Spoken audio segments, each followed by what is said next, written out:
នេះផ្លែផ្លែក្រូចប្លុងផ្លែអានពីរបាទធំនេះបងប្អូនមើលនេះបងប្អូននេះក្រូចប្លុងតែ2នេះប៉ុណ្ណាណៃហើយជាមួយ3គីឡូ4គីឡូអានេះស្អាតណាស់អានេះខ្នុរបាទផ្លែខ្នុរអានេះ2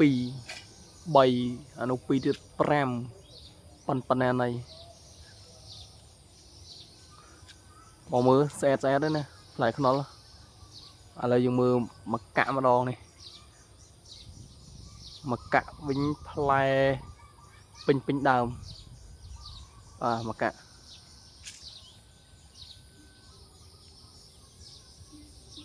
បាទមកកាក់ផ្លែពេញដើមអស់ចឹងថារស់នៅជនបទល្អម្យ៉ាងដែរទេសភាពក៏ទេសភាពក៏ស្អាតចោលក៏បរិសុទ្ធហើយយីរោមស្រួលក្នុងការរស់នៅ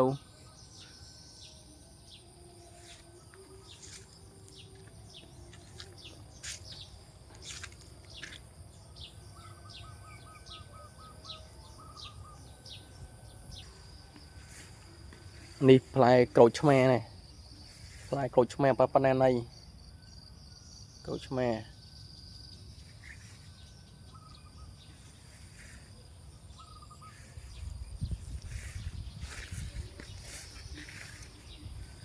នេះមកដើមទៀតផ្លែ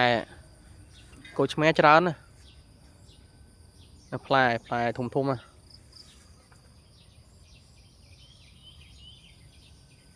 បាទនេះផ្លែពេញដើមនោះ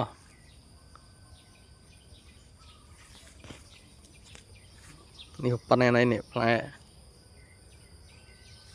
សុទ្ធតែទឹកហ្មងនេះ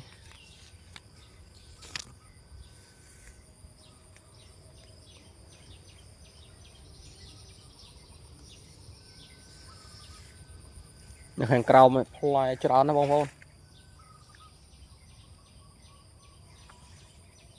ផ្លែច្រើនមែនតើទៀបជាដើមផ្លែដែរទៀបបាទនេះទៀបផ្លែទុំបាន2 3ទៀប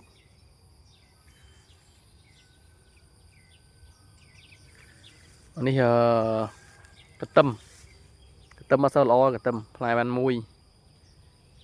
បាទអញ្ចឹងបងប្អូន